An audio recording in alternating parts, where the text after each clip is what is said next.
Hi folks, welcome to the show. I'm Luke Hector and I'm the Broken Meeple. This is a show devoted to board games where I give reviews, top 10s, and always give my honest opinion regardless of the consequences that might befall me. We'll get on with the top 10 in just a second, but first I want to say a quick word from the sponsor of this channel.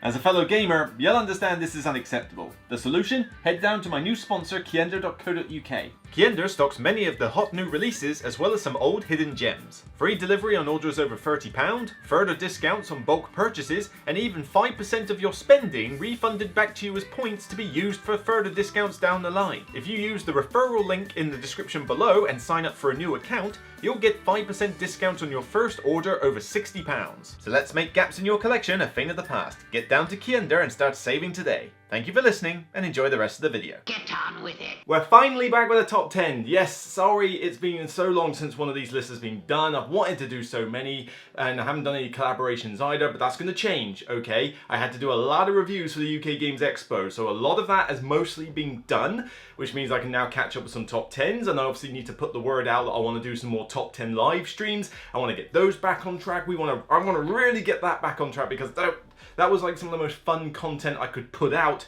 It's just there's quite a lot of content at the moment, which means I might have to just revisit how I do certain reviews, but we'll get onto that. That's an internal problem for me to deal with. So the other thing I also want to ask in the comments is, do you care about this backdrop or not? Because it is quite a faff to set up the equipment in here when it's been set up in there for ages. And I'm just wondering, would it be easier if I just kept the camera equipment in there, use the same backdrop as I do on my table, like I do with the reviews and the other content? And then it just means that instead of having certain pictures up, I could actually just, if I have the game in my collection, just get it out and put it on the table during the top 10. Let me know your thoughts. Do you prefer this setup, or do you prefer I should shove it in there and just leave it as a consistent thing throughout? That I'd like to know your thoughts on. So this is my top 10, rolling right, flipping right, banjoing right, whatever, Xing right. X-Force. This genre has been going on for ages, and it started off a craze with roll and write specifically, where you roll dice and then write on a pad for various effects. But then it just completely spiraled out of control with its popularity, and you could draw, you could flip cards, you could do all sorts of things, but it always had the and write bit at the end, or at least the game was essentially and write. Doesn't need it in the title, as some of my choices will prove, but it just needed to have that kind of thing. Now, this is not a genre I'm a fan of. I'm going to stipulate that right now. I wasn't a fan of it when it came out. I thought, oh, this is dumbing down a lot of games, and this just feels a little bit like, meh, whatever. There's no multiplayer interaction in 95% of these games, and if there is, it's very minimal. So I just never really got into this genre as much as others did. I mean, people were like praising certain roll and writes for ages, putting them on People's Choice Lists and everything. And it's like, I get it. This is one of those genres that I kind of respect more than I like. I don't hate the games specifically, it's more that I'm just like, you know what, these aren't for me, it's not my genre, therefore, I get why other people would like them more. But that being said, I thought, I owe it to you lot to do a top 10 list here, because I can find 10 games I like for most things. Probably not train games, but still, I could find you 10 games here. And even though that we're starting at games I would rate probably a 6 out of 10 on this list, we do eventually get to some games that I would rank an 8 or a 9 out of 10, and there are some popular ones on here. Now, this list is going to please a lot of people.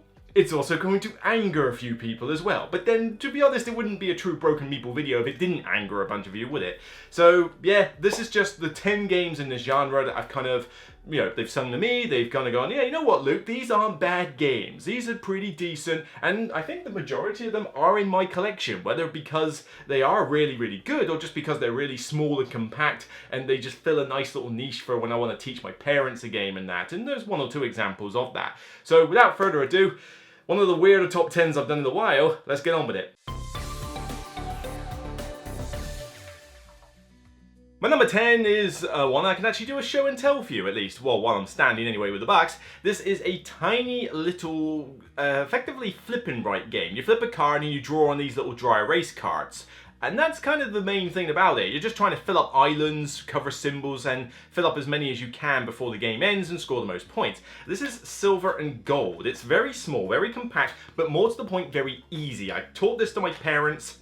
They like it enough that they bought a copy, and I can bring this to a game night if I literally do want something that will kill 20 minutes of time and is so simple to teach. I mean, you just have the dry erase cards, it's got islands, you've got to flip a card, it has a Tetris-shaped piece, and you try and draw it on your island and fill them up as efficiently as possible. There's sets you can get, there's Oasis symbols and bits and bobs, you know, a few little rule tweaks, but that's essentially what the game is. And I love the fact that it uses dry erase cards. That's a cool idea. So you don't have to cross out and throw away bits of paper. This is a nice sustainable game in its own right, I think. I don't know if the plastic on cards is a problem with that. I don't know. Somebody who's a sustainability expert could quote me on that.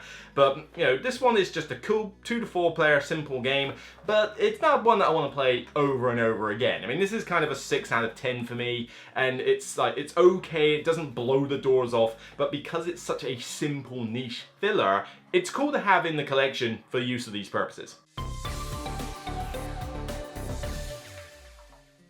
For my number 9, this is a game that I reviewed quite recently actually. It's a spin-off of a game that I already really liked, gave an 8-9 out of 10 to, and I said in the review that as much as this game is decent, it doesn't replace the original, but it's a good alternative if you want something simpler or you can't find the original. The original was called Walking in Burano. This is a really great card game from Empress 4 that you ought to go out and grab. Well, this is the roll and write version of Walking in Burano. It's not, you know, it doesn't blow the doors off, but it's a very simple spin-off where instead of building the houses in the different colours, which is one thing I really like from the card game, this one is more interested in you trying to get the various symbols crossed off, like the lampposts and the cats and the blinds, etc., and getting the characters for each house in your row, of which there's 5, that score based on various criteria, like have a bunch of flowers in a row, have a bunch of chimneys, have numbered flowers in certain areas, have a bunch of cats. It's just very simple like that. And all you do is basically roll some dice of different colours, select 2 of them in a round, and you get some money to get the characters, but you use the dice to like draw on the various houses of that dice colour. It's not particularly much of a multiplayer because you basically just give each other a coin if you go to their spot, but that's kind of it. What this game is better suited for though is a solo mode. Pretty simple, you're effectively on a timer to get as many points as you can before the game ends, and you get pretty much the same feel as you do in multiplayer, just playing it solo. It's nice, it's quick, it's light, and it's charming, but for me, I still think the Walking in Burano card game is better, which is why this isn't higher up on the list. But it's a simple, charming, very pretty little roll and write that's still a recommended title.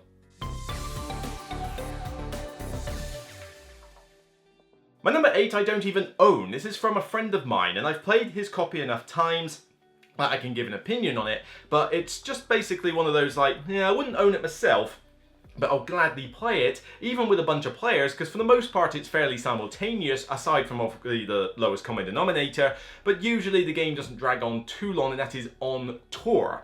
On Tour, it has a dry erase board with a bunch of route connections and a map. There's some spin-offs with some rule tweaks and such with different maps, but for the most part you've got this world map.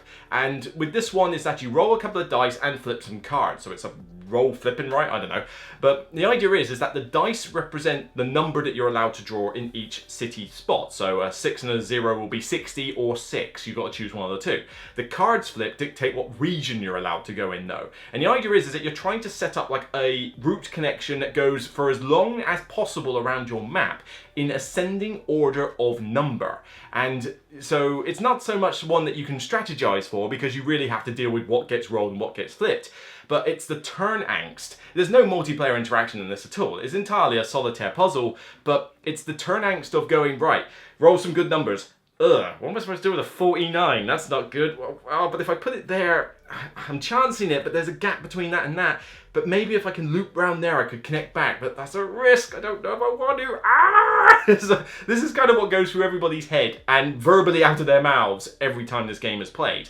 Now, it can drag on a little bit sometimes with more players, and there's not a huge amount of, you know, variation unless you get some of the extra maps, but it's cool, it's neat, and I've enjoyed my time playing it. It's just not one that I would personally own on tour. My number 7 would actually be higher on this list if it was just a little wee bit shorter, but it could rise over time if I can get past that hurdle. It's downstairs, so I'm not going to grab it at the moment, but I have kept this one. This is one of the games that when I said I was going to do this list recently, I basically went and bought a bunch of roll and write games I've not played, so I could give them the beans and decide, you know what, will these go on the list or am I going to chuck them away? This is one that I have kept, and it is one that probably out of a lot of roll and writes does the best job with its theme out of all of them. We'll see if later on I can think of any others, but for this one though, Super Skill Pinball, and I don't really care which one you get, the base set, 4-card, or the Star Trek one, whatever, although, I don't know, the Star Trek one sounds a bit weird, but maybe it's the same deal. But basically, I've got the normal Super Skill Pinball, and for a pinball theme game, it really does a good job representing pinball.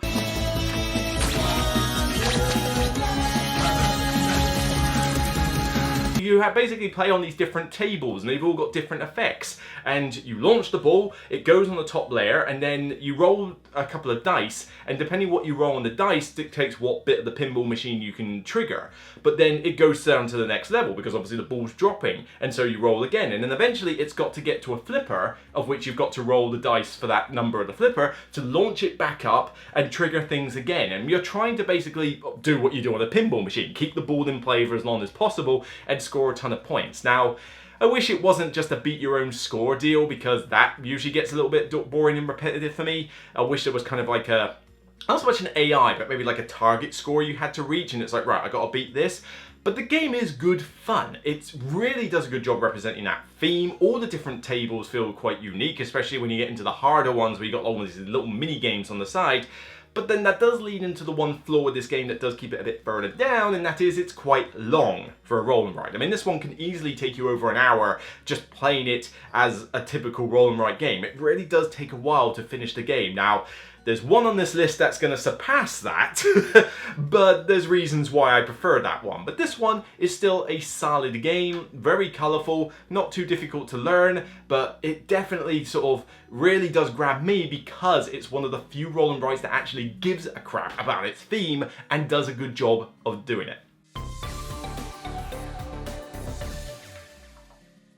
My number 6 I've talked about on a recent video actually. I think it was my games played of June, I think I talked about this one. And this is a game which, as some of these roll and writes have done, has killed the bigger game for me. And maybe this is just me sort of like having played more of these, I'm starting to appreciate the genre more. But it could also be the fact that I'm just trying to get my collection to a point where I can actually play a bunch of the games rather than just have a bunch of them sitting around doing nothing.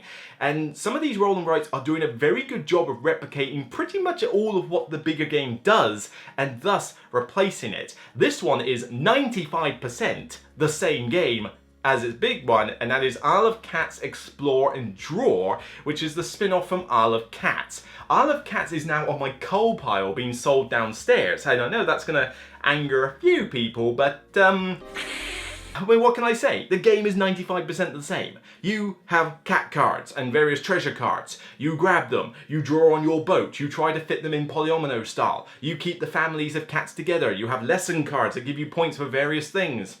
The solo mode is identical. The solo mode flips over cards, scores for various things that you're doing. It's the same mechanic. Literally, the main things that are not in this version than the other one is cosmetic stuff, i.e. all the tiles, because the tiles are cool with lovely artwork on it. You don't have the whole basket mechanic, which frankly, whatever, it's just the currency to get cats off the island. I can take or leave it. It doesn't make the game.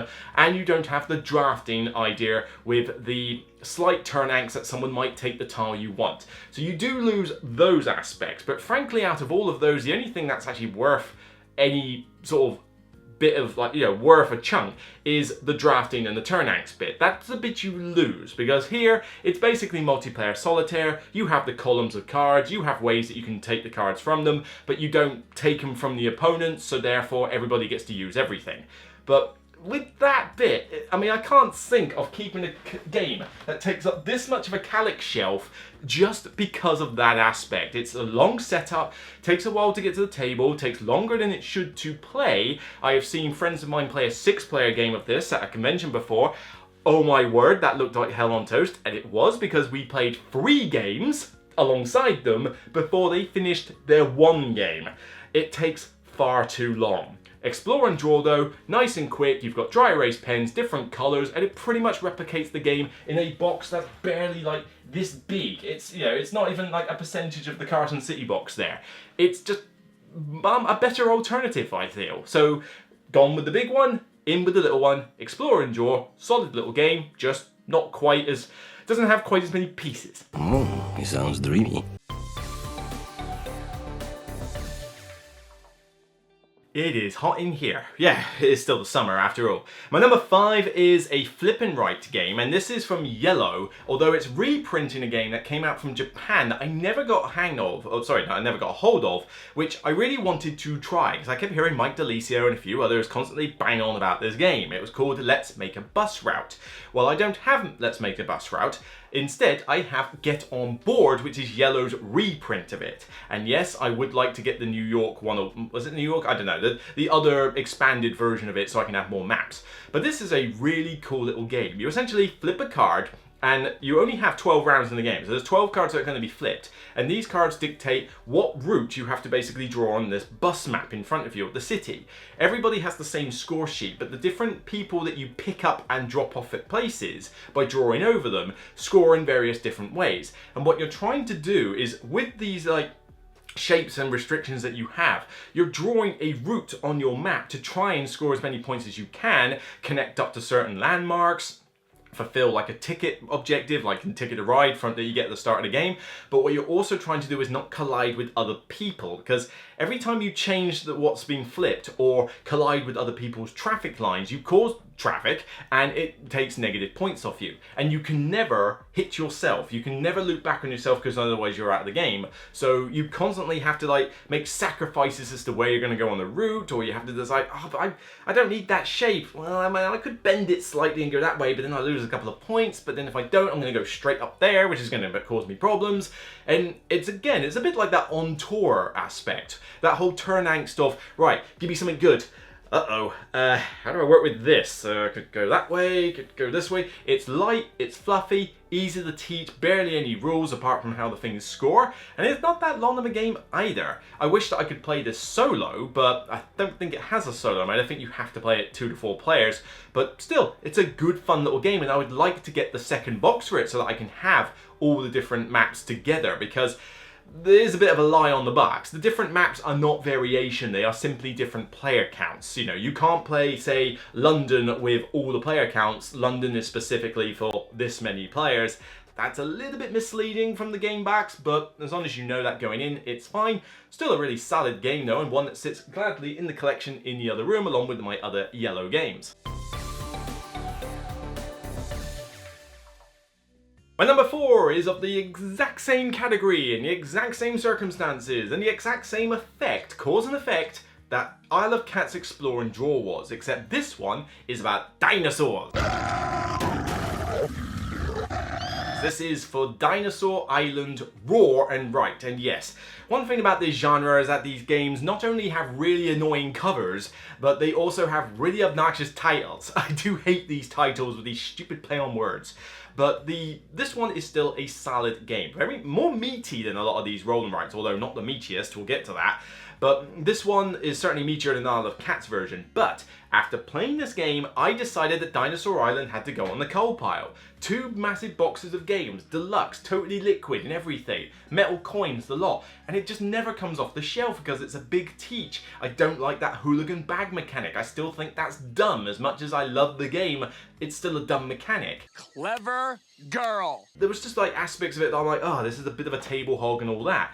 You play Roar and Write though, you get to make dinosaur paddocks. You get to basically plan them out on a little map grid. You get to hire unique specialists, build unique buildings. You get to get DNA, shove them into dinosaurs and make dinosaurs. And I say, how does this work? Tiny misunderstanding still. My hopes weren't high. And it even has a good solo mode, which despite being beat your own score, which I don't like, it's still very entertaining. You have those cool chunky amber dice that are great. You roll them, you get resources off the dice, and then there's a little worker placement aspect where you put the dice on these spots to do the action, but if you go to a spot where there's already a die, you have to increase your threat by whatever die is underneath. So this game actually works as a multiplayer game, but it's really good fun just as a normal solo game, and it's killed the big game for me. The big game is now going to get cold, because this game is smaller, and to be fair, the box is too big for what this is. It could be in a smaller box, but I get the same feeling from Dinosaur Island that I do in this one. Some people compare it more to Dinosaur World. I've not played Dinosaur World, but I've heard more dissenting opinions than positive opinions about that game, so I'm not even going to bother. But yeah, the DNA, making the dinosaurs, fitting them in your park, the attractions, the excitement level, none of that stupid hooligan stuff. yeah, why would I keep the big game when I have Roll and Write? It's a really solid roll and write. I'm not going to call it Roll and Write, that's just stupid. But really cool. Quite a lot of rules to remember, and it can sort of trip you up a bit. I mean, the rule book's quite detailed, but again, compared to one coming up, well, it's not quite as bad. But this one is still really solid, and just, it's killed its big brother. That's what this genre is kind of doing, and maybe I'm just at a time where I just want games to be a little bit quicker and snappier, you know, and certainly I am definitely more for quick, snappy turns and shorter games rather than stupidly long games. It depends if they justify their existence, basically. But yeah, Roll and Write is in the collection, and Dinosaur Island is out. And now you're selling it. You're gonna sell it. My number 3 is that huge Roll and Write that I was talking about throughout this list, yes. I've mentioned that others may have had too many rules or might be just a bit long than that. This one breaks those rules because this one is pretty long, it is pretty involved, although it has a brilliant tutorial system in it to teach you the first few rounds of the game before you get going, but it's got good variety and is ambitious as hell as this idea was, and as stupid as the idea sounded when I first heard about it. I gotta admit, I was surprised. It's in my collection in the other room. You can see it on some of my other videos, I think. I was really surprised how much I enjoyed Twilight Inscription. The idea of turning Twilight Imperium into a roll and write just sounded ridiculous. And again, pretty much multiplayer solitaire, aside from your two neighbours. One of the boards, Warfare, takes your neighbours into account.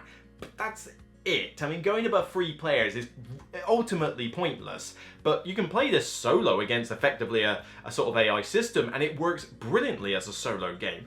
But you essentially flip over these strategy cards that dictate what kind of dice get rolled and what sort of effects happen in the round.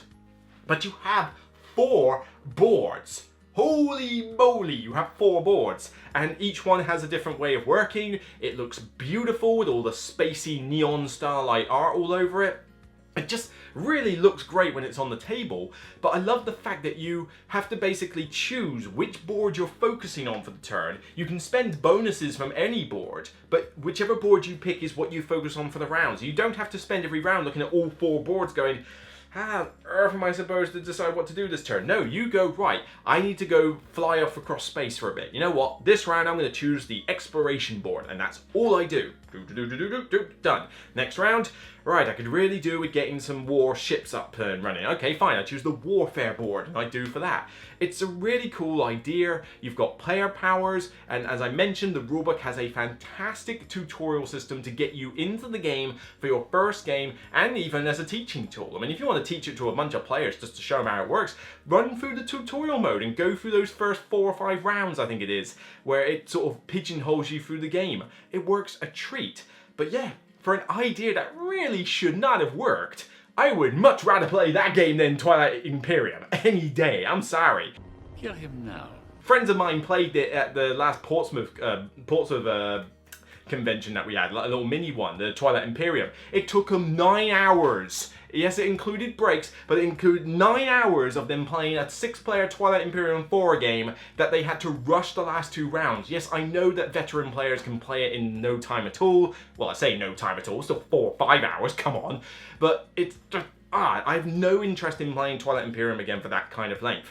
I'll gladly play Twilight Inscription solo though. I mean, you know, hour and a half I can get the game done. Yes, it's going to be a long affair, but it's a fun one. I mean, it's combo-tastic. It's one of those ones where you go, right, I'll go to here, which then goes that, which triggers this, operates that, triggers that, pulls a lever, and then, oh, you know, it does all this cool stuff, and it's very good fun. It's just a bit longer and a bit more head-blowy involved than a lot of the other roll and writes I've got. But yeah, for an idea that really shouldn't have worked, it works. Trust me. And exactly how many times did he fall out the window?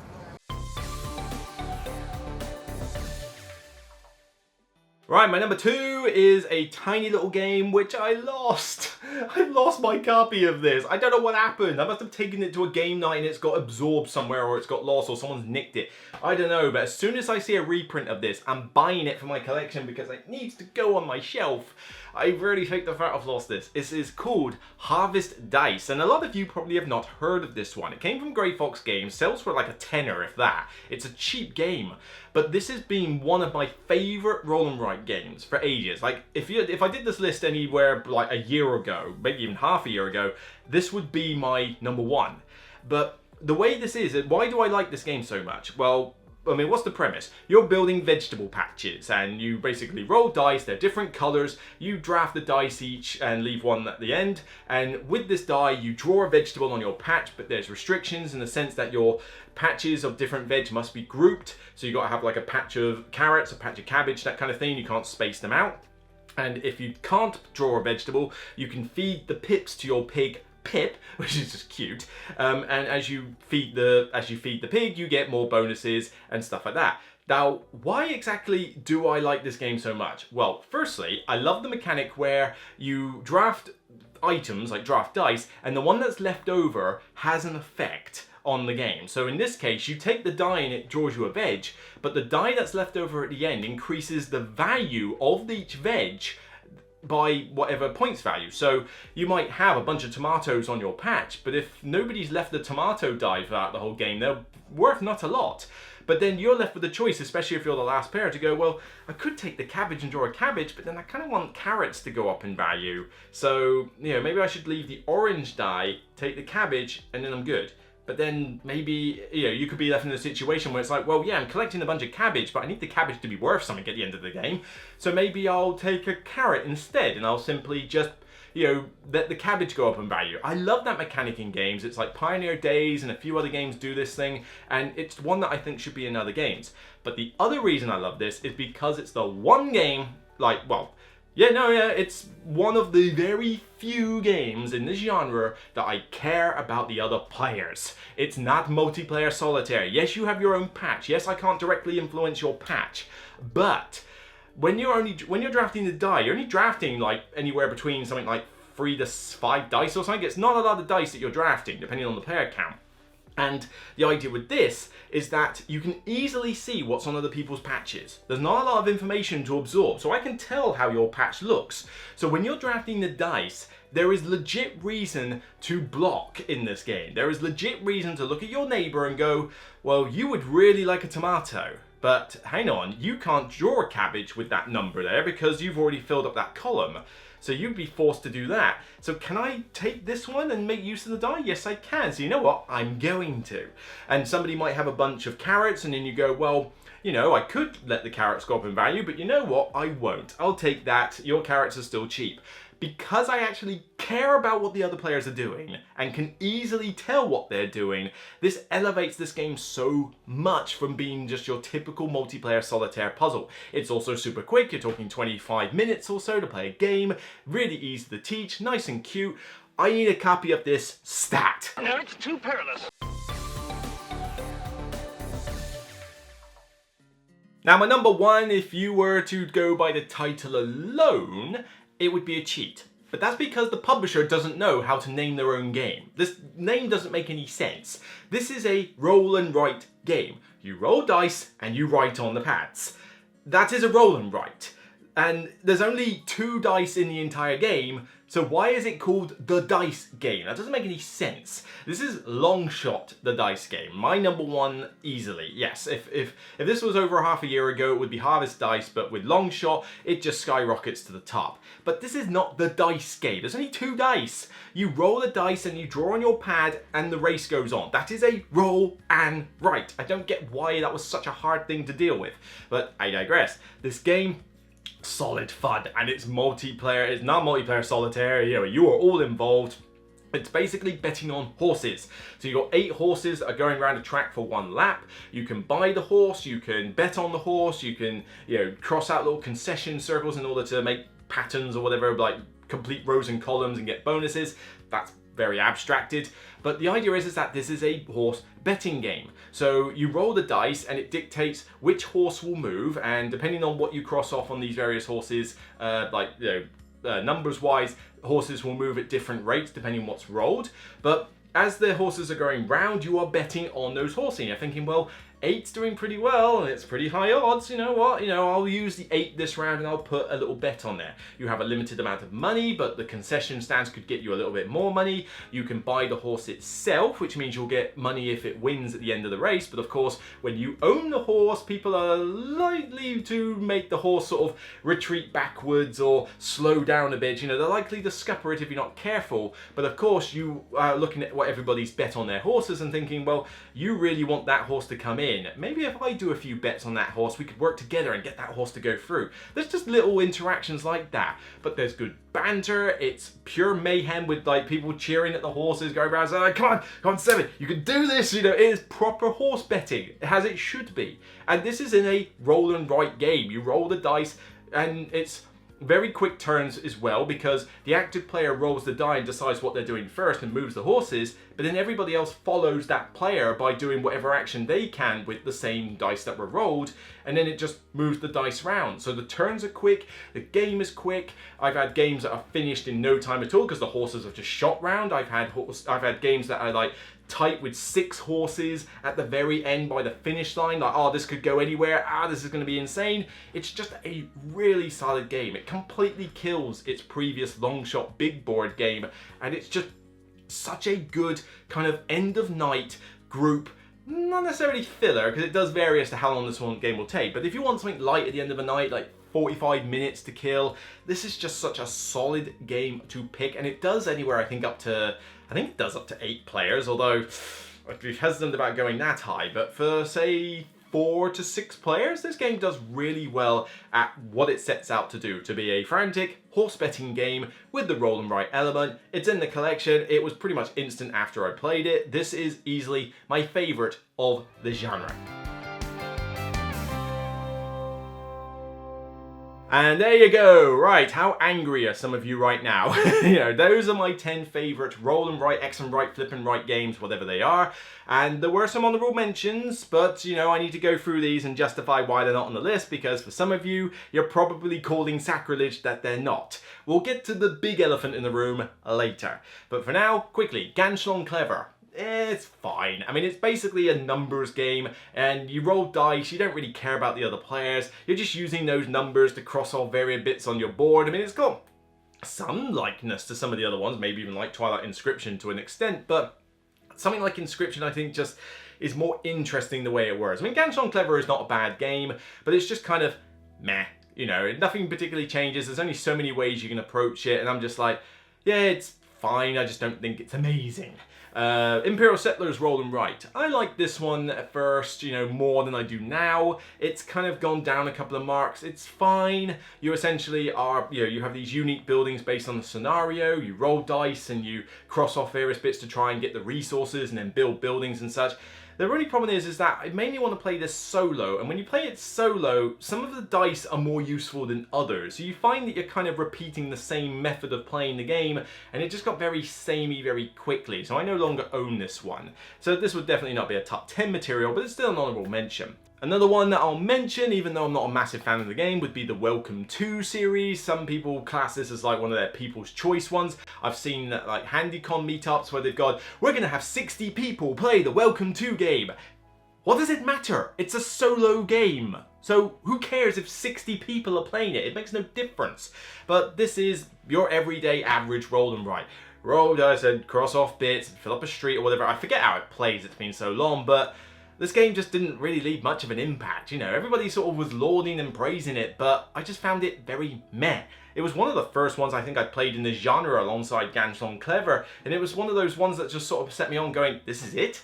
What, this is what everybody's banging on about? And then when I saw the 60-player games, I just rolled my eyes and just thought, what is the point? I don't know, they're trying to make up any excuse, but it does what it says on the box, really, but it just doesn't leave an impact, and I just don't think it's that much of a recommended title. Right, the big one, yes. The one that most of you are grabbing your pitchforks for. Luke Hector, why is Hadrian's Wall not on your list? We have such sights to show you. I have played Hadrian's Wall. I bought it specifically to try it out. I no longer own it. Hadrian's Wall is a meaty one, a pretty meaty one, quite a lengthy roll and write. And you might be thinking, well, hang on, you got Twilight Inscription, why don't you have Hadrian's Wall? Twilight Inscription just theme-wise is more interesting to me. It's space, and I love the 4 boards, I love the way that each round works, I love the different player powers. It's got more to appeal to me in that one. I also found Twilight Inscription easier to learn because of that tutorial. Hadrian's Wall doesn't have a very easy system for getting used to the game. You've got 2 sheets, but man, they are busy as hell. Like, trying to decipher where the hell anything is on those 2 sheets is an absolute nightmare. It's just cluttered as anything, too cluttered. And even then, when you get round to it, it's not the most interesting setting, is it? I mean, I forget the exact rules. You know, you flip a card, you get some meeples or resources and that, and you use them to cross off the various boxes. But I'm basically building some walls, getting some priests, maybe a couple of senators or whatever. And honestly, it's so dry and drab, I can't actually remember what else you do in the frigging game. You know, it's so dry that I just didn't really care about the stuff I was crossing off. At least in Twilight Inscription, I get the idea that I'm flying across space, or I'm building an armada, or I'm, like building up an industry or commerce or exploring a planet. Yes, okay, it's abstracted still, but at least I get what each board is for.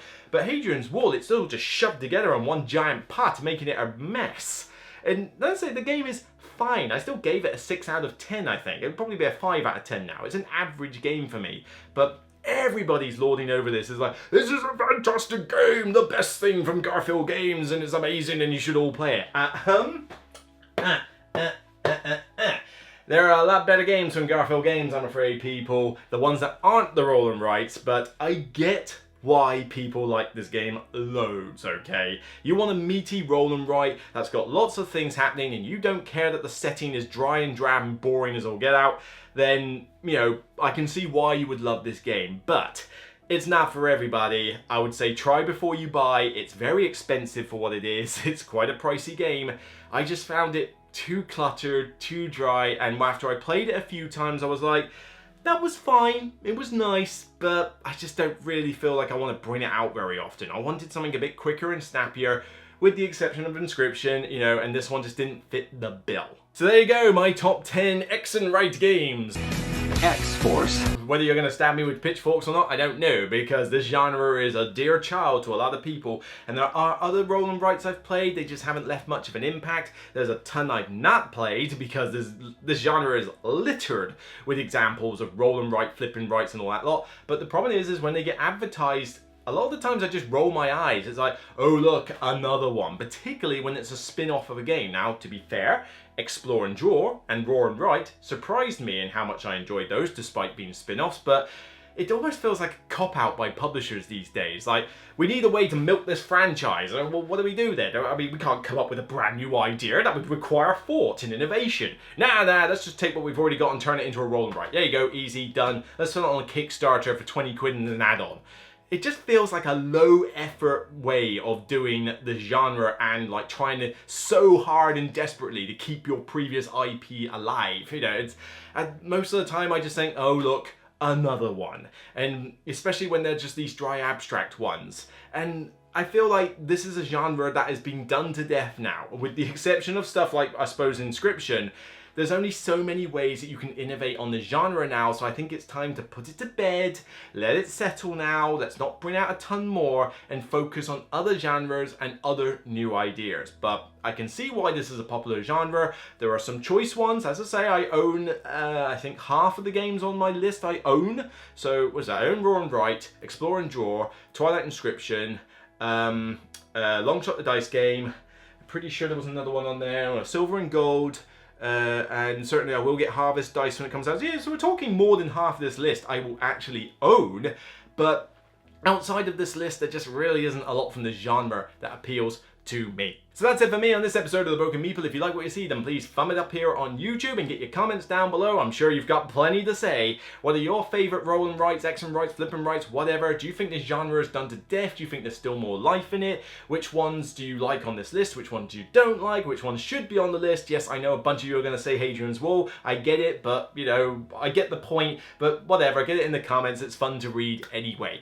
Of course, check out more content on the channel. I've been putting out a ton of reviews. I've done monthly monthly roundups, I've done a half-year roundup of 2023, but yes, we are going to try and get more top 10s, but let me know what I said at the start. Is it okay to do it in here, or would it be better to do it in there? And I certainly say one advantage of doing it in there, it's cooler. This room gets very hot in the summer with these lights on. It's definitely cooler in that room, even though with the summer it's just hot regardless. But I'd like to know your thoughts on that, so please be honest and let me know, because I'm not really going to make a decision until I've got a general feedback on this. But of course, remember, regardless of whether it's a roll and write, flip and write, draw and write, banjo and write, whatever, it's still only a game. So bye for now, take care.